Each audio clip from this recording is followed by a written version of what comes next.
ബൈബിളിന്റെ ഏറ്റവും ആകർഷകമായ വശങ്ങളിൽ ഒന്ന് അവിശ്വസനീയമായ കാര്യങ്ങൾ ചെയ്യാൻ ദൈവം അപൂർണരായ ആളുകളിലൂടെ നിരന്തരം എങ്ങനെ പ്രവർത്തിക്കുന്നു എന്നതാണ്. നമ്മൾ ഒത്തിരി കുറവുകൾ ഉള്ളതിനാലും നമുക്ക് നിരന്തരം കരുണയും പ്രചോദനവും ആവശ്യമായിരിക്കുന്നതിനാലും ദൈവവചനവുമായി വ്യക്തിപരമായി ബന്ധം സ്ഥാപിക്കുവാൻ ഇവ നമ്മെ സഹായിക്കും.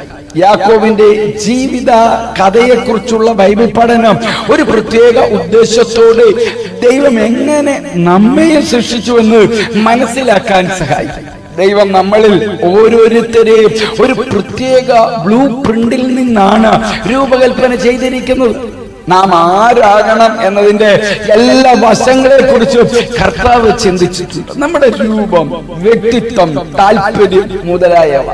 ദൈവത്തിന് നിങ്ങളുടെ ശക്തി, ബലഹീനത, നിങ്ങളുടെ അപകർഷതാബോധം, നിങ്ങളുടെ അരക്ഷിതാവസ്ഥ, നിങ്ങളുടെ അനുഭവം, നിങ്ങളുടെ ഭൂതകാലം എന്നിവ ഒരു ഉദ്ദേശത്തിനായി ഉപയോഗിക്കാൻ കഴിയും.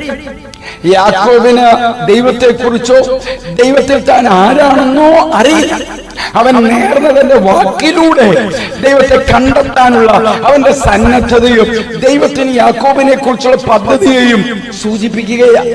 കളിമണ്ണ് കൊണ്ട് ഒരു കുശവൻ ചെയ്യുന്നത് പോലെ ദൈവം നമ്മുടെയും ജീവിതം രൂപപ്പെടുത്തുമെന്ന് വ്യക്തമാക്കുന്ന ഇതാണ്. ക്രിസ്തു യേശുവിലൂടെ ഒരു നല്ല ദിവസം ആശംസിക്കുന്നു.